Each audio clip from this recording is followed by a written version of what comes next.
Good evening, and I would like to welcome Eka Grigalava from Tbilisi in Georgia. Welcome, Eka. It's very nice to have you here on this Spotlight series of GSN. Today, I would also like to quickly introduce Eka. You are from Cela Class 7, which I believe was almost 10 years ago. 11 years ago, so it was quite a long time, and very nice to have you active with the platform. And thank you for taking the time to talk with us today. I would like to maybe just start off by telling us briefly about yourself. What do you do, who you are, and what your domain is. Hi there. Thank you very much for having me on this platform about sustainability. I'm very thrilled that actually you contacted me all the way from Sri Lanka, which I visited actually this year in January, and I was very impressed. Very beautiful country, very interesting. So congratulations with that. Who I am? That's a good question. Who am I? I am, I guess, somebody who actually cares about sustainability, especially sustainability, environmental sustainability. And that's something that I've been working for last 4 years at least. But sustainability was the big part of my work, I guess, the whole of my career.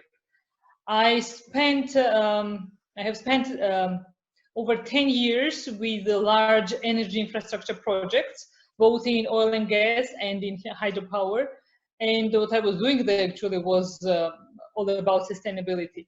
First, shall I go ahead, or do you want to make specific questions? I'm already very inquisitive.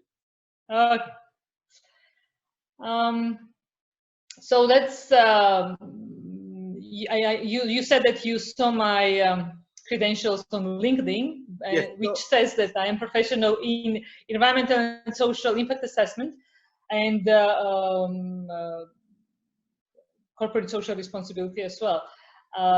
But that involves a lot of specific stuff. And it's, I guess somebody will be curious, how can one work for energy infrastructure projects, the large ones especially, and at the same time be pro-sustainability and pro-environment. But that's what the big and responsible companies do nowadays. Because, I mean, there's no choice, right? We have one planet, its resources is not limited, and if we don't take care of it now, actually, we should have been doing it long ago.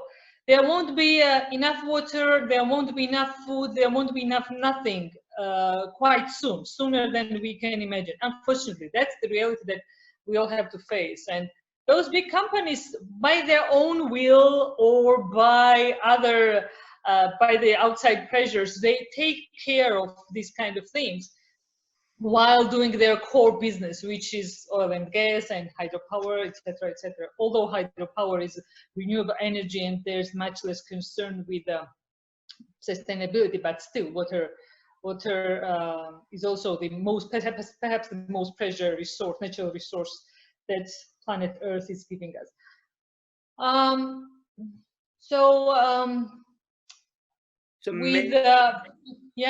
Maybe if I can dive in, so you did spend large part of your career in the oil and gas industry, and for a brief time you were also working with the Georgian government. But before I could zoom into that, could you tell us a little bit about what you're doing right now in your current domain, in your current role? Currently I work on a completely different type of project. I'm managing the retail branch reorganization project at one of the largest, not one, but the largest banks of Georgia, TBC Bank. That's a completely new domain for me, new field, a new area. And that's why it actually seemed very interesting for me to, and I hope that it will allow me to expand my my expertise. But sustainability is something that you should apply in everything. And there's some eco narratives and eco designs that we can employ during anything, including the branch organizations. So that's what I'm doing since last 2 months. Yeah. Okay. And I believe you did spend some time also in the environmental ministry in terms of the Georgian government. And I understand you have a deep interest and you have a certain expertise which you've always built on with sustainability as a domain. How would you define sustainability and how would you define your journey into it? Or rather, if I was to ask you a question of why do you do what you do in bringing sustainability into your work role? Well, I do it because I care, I guess. Yes, I spent 2.5 years with Georgian government as a Deputy Minister of Environment and Natural Resources Protection until the day when the ministry ceased its existence. Unfortunately, Georgian government decided to merge the ministry with the Ministry of Agriculture, and the idea of which is completely unacceptable for me. I don't think that these two ministries can actually coexist because there's a lot of contradictory areas and conflicting areas and conflict of interest. So I don't think. I actually hope that sooner or later the Georgian government will realize that it's more sustainable, it's wiser, and it's absolutely important for the country like Georgia to have a Minister of Environment separately, as a separate public institution and as strong as possible. But before that day, I was managing directions like areas like protected areas. And I can actually talk about the sustainability on the example of protected areas, because you know that the recent trend is that the countries, governments try to develop infrastructure and attract as many tourists to the protected areas as possible in order to make, to actually raise the importance, to raise the awareness of people, to solicit income from protected areas, which in turn is used for a better protection of those same areas. And that's the actually path that was taken by us as well. We developed a lot of infrastructure. I personally am proud to say that secured finances from state budget or for donors as well for a lot of infrastructure development on our protected areas. But there's a big but here, that this all should be done, this infrastructure development, very carefully, and it should not be done on the expense of the beauty and preservation of the protected areas. And there's a very fine line to be maintained, and there's also some restrictions. There should be some restrictions kept in mind about the number of visitors or too much of commercialization of the protected areas, too much of like traces left by the visitors. So that should be balanced really well. On the other hand, it was for us during my tenure of at the ministry, the income from the protected areas increased considerably, and that was very important because that helped us to raise the salaries for the rangers, forest rangers, protected areas rangers, and that's of course a lot of, a very important incentive for those people to work better and better protect our environment. But as I said, that there should be some limits that need to be observed while developing it for and making the protected areas attractive for tourists and visitors. And that's a very good point that you raised.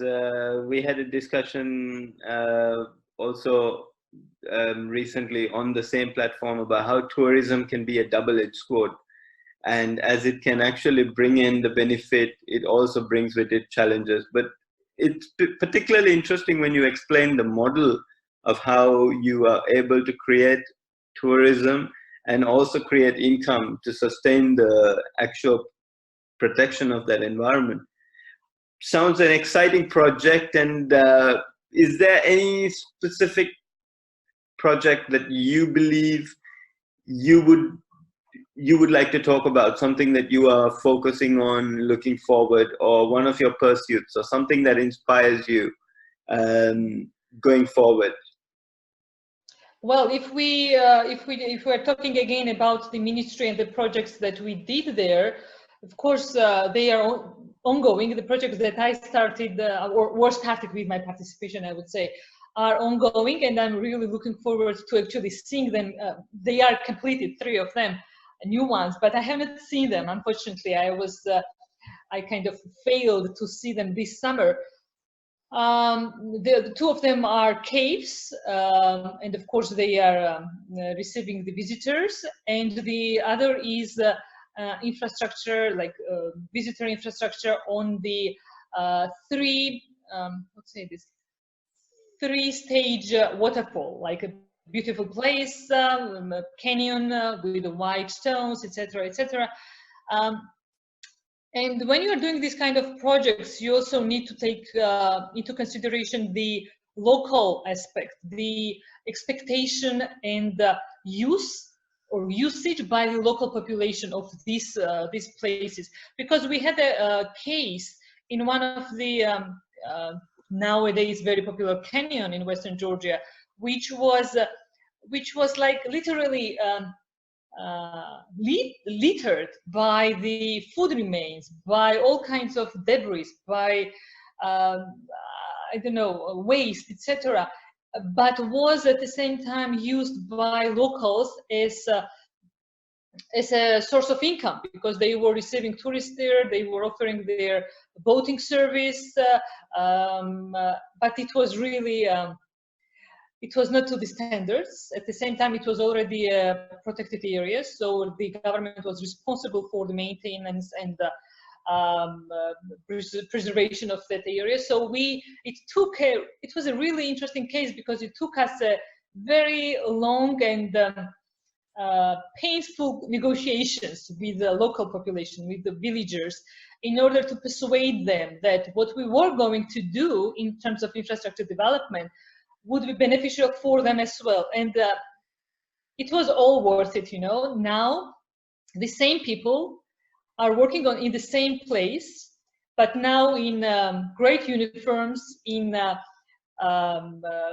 safety vests, in like, I don't know, branded boats, and everything is clean, perfect clean and maintained, and there are new bridges and there are new paths through the area, and there's different services, and people started opening the new shops, restaurants, hotels in this same village. So it really boosted the local economy and social life as well. So it's one of the most popular sites in Western Georgia nowadays. But it took a really difficult negotiation process in order to persuade them.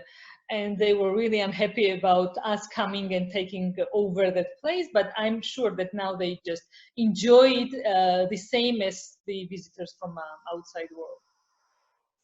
Wow, what a fascinating story. When I hear you and also see the smile in your face as you relate the story, I would definitely like to one day actually visit Georgia, and the landscape, I'm sure, has a lot of protection by design. And yeah, you should spend all 4 seasons in Georgia. Now, you know that after developments this summer, Russia banned direct flights from Russia to Georgia. And before that, we were receiving a lot of Russian tourists. So in response to that ban, Georgians started this, I guess, worldwide actually movement, which was called Spend Your Summer in Georgia.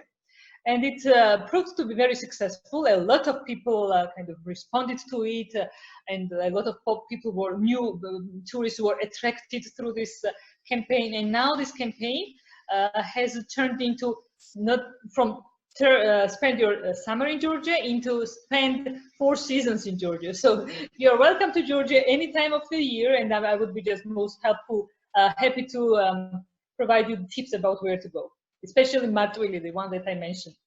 Okay, well, I look forward to it. And indeed, I think that invitation is not just an invitation, but you've given some insight into what actually Georgia provides. And I'm really looking forward to visiting and taking a look. If I was to probe, particularly in terms of your own personal resolve in sustainability, Eka, would you be able to share with me what was your interest and what drove you to the concern, particularly for the environment, protection, and sustainability as a domain in general? You know, when I first joined the oil and gas industry, it was at BP, British Petroleum, former British Petroleum, in Georgia, which was operating at that time 3 different oil and gas pipelines through Georgia. And while doing many other things, I was also coordinating the issue of the main annual country report of BP Georgia, and it's called Sustainability Report. So in that report, not all the countries where BP has an office produce this kind of report, but Georgia, chose to do so. So I was coordinating that, and through that exercise, I actually understood how important it is already for big companies like BP to take care about the social and environmental aspects of their work. In that report, you know, it's like every single figure and every single statement written in that report is verified by independent international audit organizations.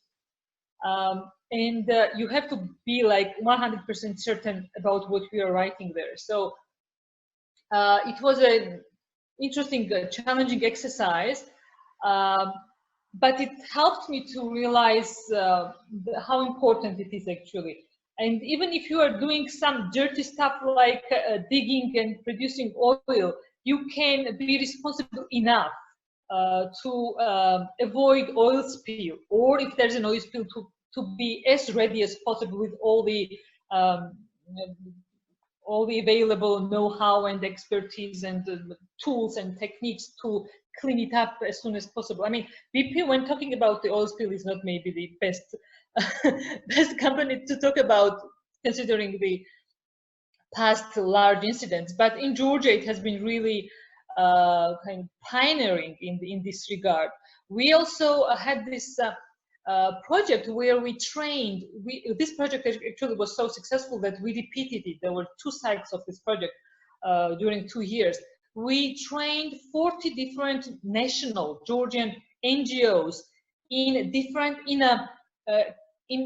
carrying out international level audit of oil and gas companies, because there was no expertise among Georgian NGOs before that of doing this international level audit for energy companies, and we actually trained them. We were giving them, we were training them how to do that. We were giving them all the documents that they were requesting, internal documents for checking. We were taking them to site visits and actually allowing them to check how are we doing the oil spill response, how are we doing the biodiversity aspect of our work, how we were doing the there was what else, restoration, because you know that the pipelines are buried into the ground, and in a couple of years, you don't even see where these pipelines are, because there's this vegetation, the same vegetation that which was growing there before that, growing on the top of it. So things can, I mean, dirty things can be done in a nice way if you want to do that, and if you have an incentive, internal or external, as I mentioned earlier. In the case of energy infrastructure projects, usually there's such international financial institutions involved in funding these projects as IFC or EBRD, and they have their own standards, they have own requirements, very strict, very rigorous, very stringent. IBRD is considered to be the most stringent, which these companies have to follow. So that's the external kind of incentive that I was talking about. And they are not that easy to follow. That's why the energy companies hire people like me to make sure that they comply with those requirements and international standards and best practice, etc. And to be able to receive all that funding, or to be able to continue their operations. And it's not only about funding. Some of the projects do not need such funding, but in order to have an acceptance from the locals, right, local population or national government, that's what they need to follow as well. So they may choose voluntarily to follow this international best practice or the standards imposed by the international financial institutions.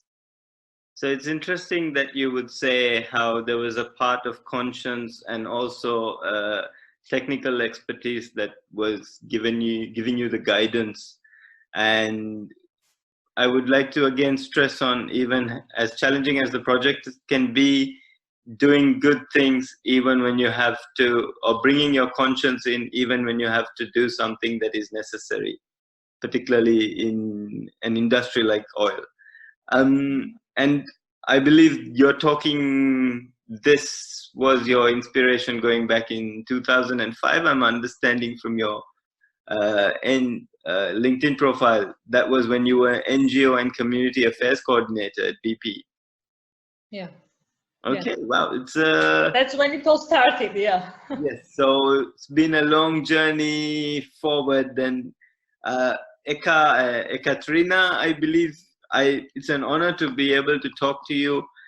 I must say, part of the Cela, Mela, SIBF network, you do have a very specific expertise in terms of your domain and the kind of technical competency that comes with it. And of course, that's significant exposure, which everyone here would have enjoyed listening to. In your own way, I hope so. And I'm sure they do, and it would definitely, it does bring a lot of inspiration given the challenges or challenging domain that you work with. When one final question, is there anything you would benefit most from the extended network, or would you have a message that you would like to put out, or an opportunity, or a message you would like to leave the Spotlight series with? Well, there are two things I want to mention in the end. First is that SIBF came up with a wonderful idea years ago to establish this first Cela and then all the other sister networks, because I was in your country months ago, and I was as a tourist there, but I met a wonderful, very interesting bunch of people. And now I am sitting in my at my home and giving interview to you. So isn't it that amazing? So it's like, it's really gives unprecedented chance or opportunity to exchange views and ideas, and not only views, ideas, but some people are doing businesses in the other countries through Cela, Mila, Seala, etc. So that's just wonderful. And what could be a better project for American businessmen to start? I just compliment them on this idea, and actually following through this idea and expanding it and making it larger and larger. And the other thing is again about sustainability. I want to finish with a note on that. I have heard a lot from a lot of people that what if I don't, use a plastic bottle, or I don't, if I separate the waste or something like that. I mean, I'm one person and my country is not developed enough to make it any difference, right? And there cannot be, there are few things that upset me more than this when I hear it from people. We can make a difference at individual level, and I always believed in that. Even before starting or even thinking about sustainability, I'm just when we are kids, when we are reading all these exciting stories and I don't know, fairy tales, and everywhere in the children's books, there's only one person, there's only one main hero who changes everything, right? So we are taught that from the very childhood. But why? When does it happen? When we stop believing in that one person can change things? Just look around. It's like we have Elon Musk and we have, I don't know, Mark Zuckerberg. Didn't they change our lives? I mean, aren't they doing some extraordinary stuff? So why don't you believe anymore that you as a person, as an individual, can make a change? That just start separating that way. Don't be lazy. Just stop dash those plastic bottles. I don't know. Don't litter in the street. Don't disgrace yourself by throwing a waste into a river or something.